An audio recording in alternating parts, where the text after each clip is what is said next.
CET sale खोटं बोलायची पण लिमिट असते. तारखा तुम्ही देता, आम्ही देत नाही. आमचे विद्यार्थी तारखा देत नाही. तारखा पण तुम्ही देता, खोटं पण तुम्ही बोलता. लेकरांना रात्री रात्रीपर्यंत वाट बघायला आला होता आणि तुमच्या चॅनल साधी वेबसाईट सुद्धा अपडेट करणं होत नाही. मला सांगा, आतापर्यंत तीन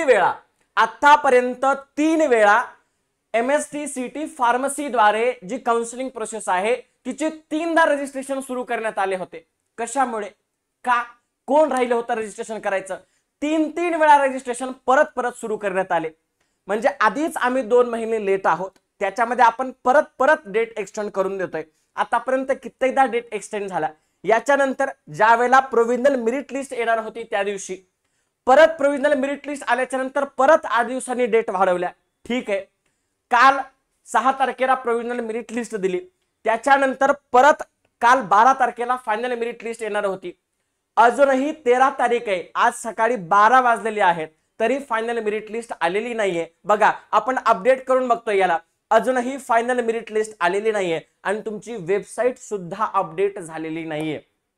पहिली गोष्ट आहे, विद्यार्थी आधीच 6 महिने लेट झालेले आहेत. विद्यार्थ्यांच्या मनामध्ये खूप मोठे प्रश्न आहेत.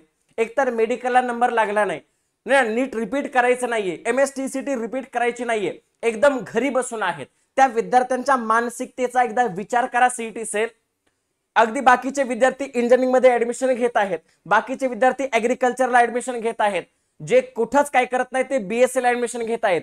आमचे काही विद्यार्थी मित्र MBBS BMS ला लागत आहेत आणि आम्ही मात्र सीईटी सेलच्या काउन्सिलिंगची वाट पाहत आहोत.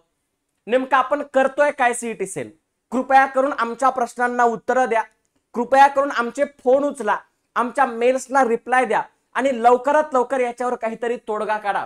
मित्रांनो, तुम्हाला सीईटी सेल बद्दल काय वाटतंय कॉमेंट सेक्शन मध्ये नक्की सांगा.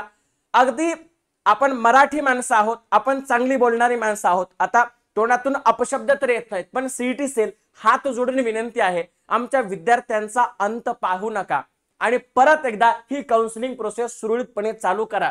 तुमच्या टेक्निकल प्रोसेस मध्ये अडचणी ज्या येत आहेत त्या अडचणी बाजूला करा, कारण परत एकदा एक्सटेन्शन देऊ नका आणि फायनल मेरिट लिस्ट आलेली असताना परत एकदा रजिस्ट्रेशन साठी फॉर्म ओपन करू नका. ही आमची कळकळीची विनंती आहे. ज्यांना फॉर्म भरायचा असतील तर ते अकॅप राऊंड हे ना किंवा नॉन कॅप राऊंड मधील फॉर्म भरतील. परत एकदा कॅप राऊंड साठी फॉर्म सुरू करण्याची गरज नाही आणि फायनल मेरिट लिस्ट लवकर पाठवा, कारण विद्यार्थी मित्रांना अजून 2 महिन्याचा पिरियड जाणार आहे काउन्सिलिंग प्रोसेस साठी.